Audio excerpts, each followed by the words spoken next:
राधे राधे। श्री हरिवंश। जी हाँ, ये नया अभिवादन, क्योंकि जब मुझे पहली बार ये पता चला कि महाराज श्री की दोनों ही किडनियाँ खराब हैं और उनके दर्शनों के लिए तकरीबन रात को 2 बजे जाना पड़ेगा। महाराज जी की किडनीज और उनकी शारीरिक स्थिति बिल्कुल भी अच्छी नहीं है। काफ़ी भयभीत कर देने वाली उनकी स्थिति थी। ऐसी सी घबराहट होती थी। शायद ये समय था मुझ पर कृपा होने का। उसके बाद तो बस ऐसा है कि जैसे सावन में वर्षा की झड़ी लग जाती है। मुख्यतः श्री महाराज जी के दर्शन, सत्संग और दीक्षा। सभी दर्शकों और सब्सक्राइबर्स को राधे राधे। श्री हरिवंश। जी हाँ, ये नया अभिवादन, क्योंकि मुझे भगवान की कृपा स्वरूप मिल गया है सौभाग्य राधा वल्लभ संप्रदाय से जुड़ने का। इसलिए एक बार फिर से आप सभी को राधा वल्लभ श्री हरिवंश। पिछले तकरीबन 1 साल से रचनात्मक कथा चैनल पर कोई नया वीडियो नहीं आया। हालांकि कुछ शॉर्ट वीडियोस या शॉर्ट्स आते रहते थे। आप में से कुछ लोगों ने मुझे पर्सनल मैसेज करके और कॉल करके यह पूछा कि इतने टाइम से कोई वीडियो क्यों नहीं आ रहा, और उसका कारण ये है कि कहीं ना कहीं अंदर से मेरा मन ही नहीं कर रहा था कि मैं वीडियोस बनाऊं, क्योंकि मैं भगवान की ही कृपा से कहीं व्यस्त थी उस कृपा को बटोरने में, जिसके लिए हम अपने अपने प्रभु से प्रार्थना करते हैं कि प्रभु कृपा बनाए रखना। पहेलियाँ ना बुझाते हुए अब मैं आपको बताती हूँ कि पिछले 1 साल में क्या हुआ और मैंने क्या किया। पिछले साल जून महीने से प्रभु कृपा और उन्हीं के बल से बार बार वृंदावन आगमन का न्योता मिला और मुझे यहाँ पर कुछ घंटे, कुछ दिन, कुछ हफ्ते रहने का, वास करने का सौभाग्य प्राप्त हुआ।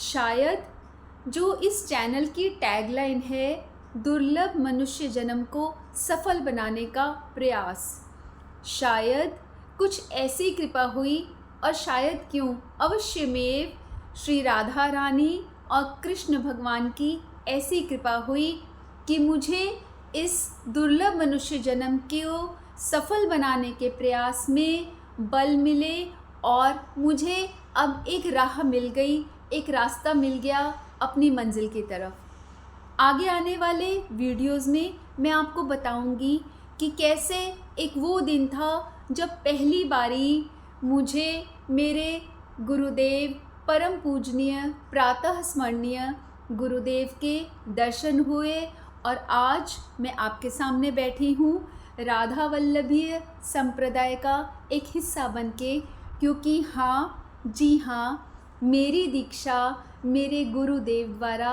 हो चुकी है, वो भी एक उत्तम एकादशी वाले दिन। सिलसिला शुरू हुआ तकरीबन 2 साल पहले, जब अनायास ही किसी और के फ़ोन में चलती हुई गुरुदेव भगवान की वीडियो के कुछ शब्द, कुछ वाक्य मेरे कानों में पड़े।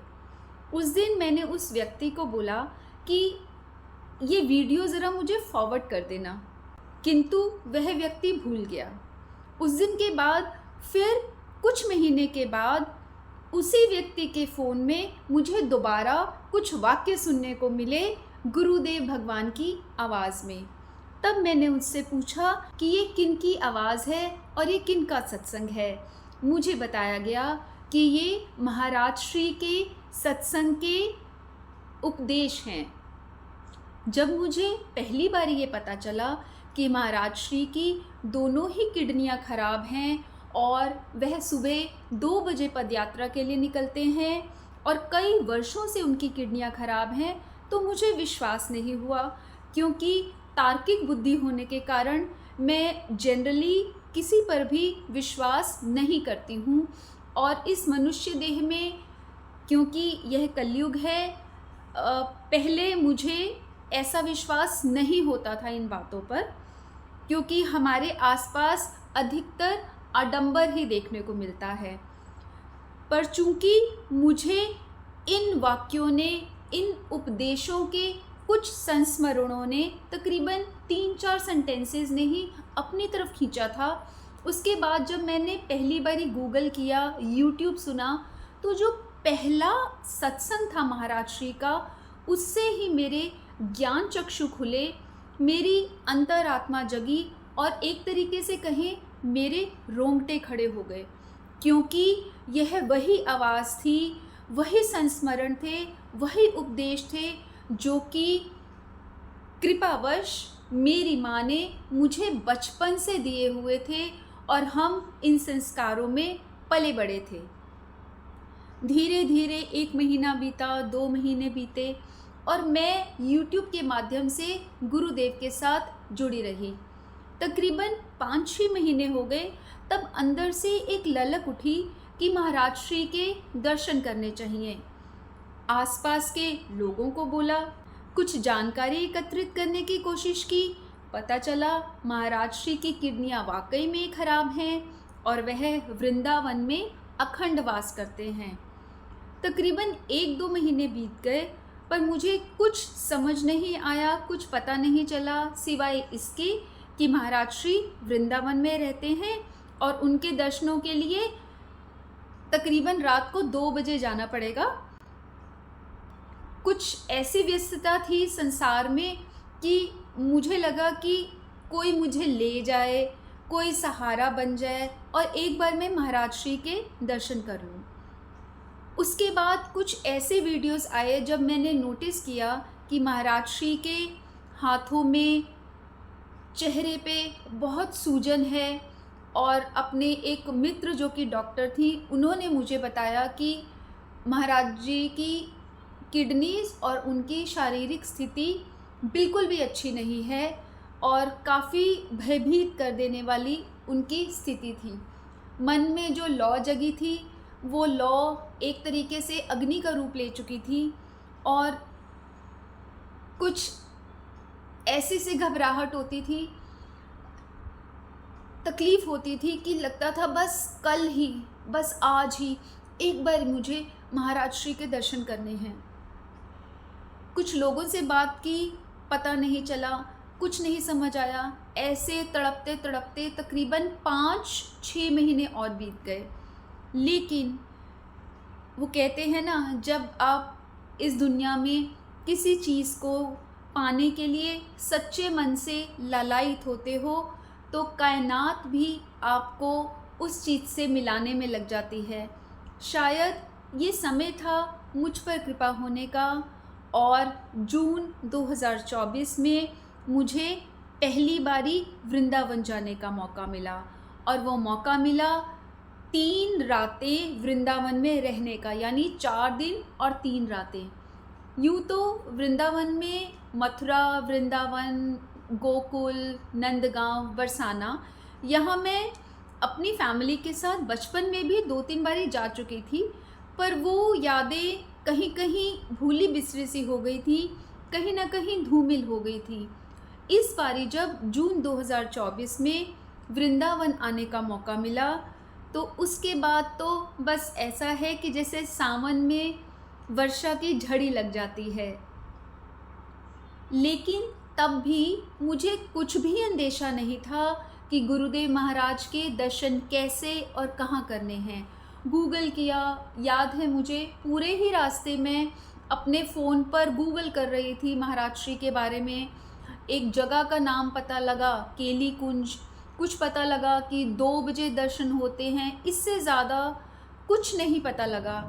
वृंदावन पहुंच के रहने की कुछ खास व्यवस्था नहीं थी, थोड़ा हमें कष्ट हुआ, लेकिन क्योंकि हम 5-6 फीमेल्स एक साथ थी, तो किसी न किसी तरह हमें एक बहुत अच्छी सेफ जगह, हालांकि वो कॉस्टली थी, रहने को मिली। 17 जून 2024 की रात, यानी 17-18 जून 2024 की रात के 2 बजे पहली बारी महाराज श्री के दर्शन हुए। सड़क पर उनकी रेगुलर पदयात्रा के दौरान। आगे आने वाले एक वीडियो में मैं आपको बताऊंगी कि मेरे जो पहले दर्शन हुए थे गुरुदेव महाराज के, उसमें मुझे क्या मिला, यह तो मैं आपको नहीं बता पाऊंगी या नहीं बताना चाहूँगी कि क्या अनुभूति हुई, किंतु मैं उसके बारे में काफ़ी सारी डिटेल्स आपको बताना चाहूँगी जो कि मुझे बता देने चाहिए या जिनसे आपको मदद मिलेगी। 17 जून 2024 और उसके बाद धीरे धीरे वृंदावन आगमन, 2 दिन रहना, 3 दिन रहना, श्री वृंदावन धाम की असीम कृपा से कई बार एक हफ्ता भी रहने का मौका मिला, सौभाग्य मिला। एकांतिक वार्तालाप के टोकन मिले, सत्संग के टोकन मिले, कीर्तन के टोकन मिले, पदयात्रा में गुरुदेव के दर्शन हुए। गिरिराज जी में जब गुरुदेव परिक्रमा करने गए थे, उन दिनों उनके पदचिन्हों पे चलने का सौभाग्य मिला। श्री वृंदावन धाम, समस्त सहचरी वृंद, श्री राधा रानी, भगवान कृष्ण, समस्त संत जन, हरिभक्तन की इतनी कृपा रही कि बस आपको बता सकना बहुत मुश्किल है। हालांकि कभी कभी दिल में आता है कि मैं वो सब बातें आपको बता दूं जिनसे आप भी अगर इस मार्ग पर चलना चाहते हैं या परम पूजनीय श्री गुरुदेव भगवान के दर्शन करना चाहते हैं या सत्संग और एकांतिक वार्तालाप अटेंड करना चाहते हैं या उनसे दीक्षित होना चाहते हैं, तो उसकी जो भी नियमावली है, जो भी आपको करना चाहिए या जो भी आपको ना करना चाहिए, उसके बारे में आपको मदद मिल सके। उम्मीद करती हूँ कि अंतरात्मा की आवाज़ यह कहती रहेगी कि वो सब बातें मैं आपके साथ शेयर करूँ जिसमें आपका भला हो। इसलिए आपको जुड़े रहना पड़ेगा रचनात्मक कथा चैनल से। पिछले 1 साल में या कहीं 13 महीने में अगर मैं गलत नहीं हूँ तो शायद 25 या उससे ज़्यादा बारी वृंदावन आने का सौभाग्य मिला श्री वृंदावन धाम की कृपा से। और उन दिनों में मैंने काफ़ी सारे वीडियोस शूट तो किए, किंतु अंदर से आवाज़ नहीं आई कि उन पे समय व्यतीत करूं, एडिट करूं और उनको वीडियो फॉर्म में आपके साथ शेयर करूं, क्योंकि कहीं ना कहीं लगता था कि पहले वो कर ले जो तुझे करना चाहिए।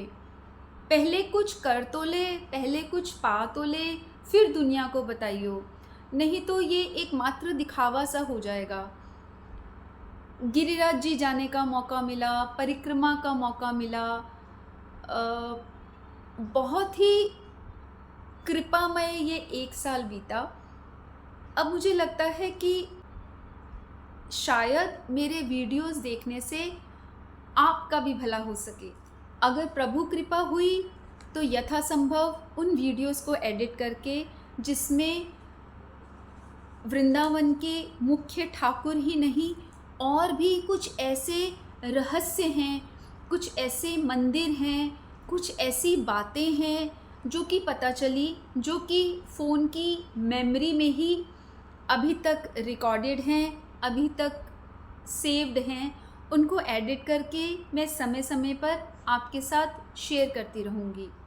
इस वीडियो को ज़्यादा लंबा ना करते हुए मैं अगले आने वाले कुछ वीडियोस में आपको बताऊंगी कि गुरुदेव भगवान के दर्शन आप कहाँ कहाँ और कब कब कर सकते हैं, क्योंकि इतनी बारी आने के बाद ऐसी समझ आ गई है, पता लग गया है कि कहाँ आप खड़े होकर उनके दर्शन कर सकते हैं, कब कर सकते हैं।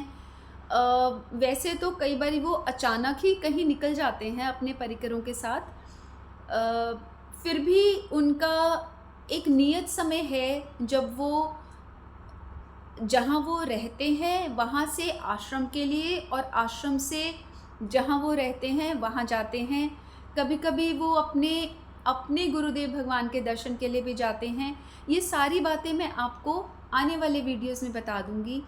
आपको यह भी बता दूंगी कि आपने जो टोकन लेने हैं वो कहाँ से लेने हैं, कितने बजे लेने हैं, और अगर आपको दीक्षा के लिए निवेदन करना है तो उसके क्या डूज़ एंड डोंट्स हैं, कितना समय लगता है। हालांकि वो निश्चित नहीं है, वो श्री राधा रानी की कृपा पर और आपकी मेहनत पर डिपेंड करता है, लेकिन अपनी समझ से मैं आपको वो सब बातें धीरे धीरे आने वाले वीडियोस में बता दूंगी। मैंने एक पेपर पे कुछ पॉइंट्स लिखे थे जिसके बारे में मैं अपने वीडियो में बताना चाहती थी, किंतु ये वीडियो लंबा हो जाएगा, तो आगे आने वाले वीडियोस में मैं आपको कुछ इनके बारे में बताऊंगी।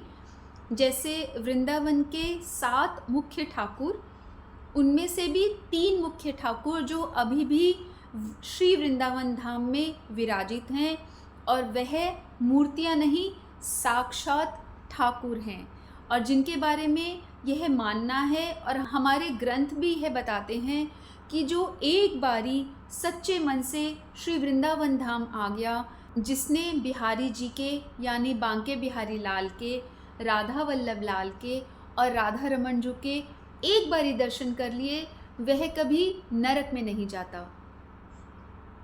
इसके अलावा मैं आपको बताऊंगी यमुना जी, श्री यमुना रसरानी और यमुना स्नान का महत्व, परिक्रमा चाहे वो गिरिराज जी की हो या श्री वृंदावन धाम की हो, नाम जप, साधु समागम, सत्संग, संत दर्शन, पाठ, पूजा, हरि मनन और चिंतन, दीक्षा, गुरु मंत्र और संप्रदाय ग्रंथ।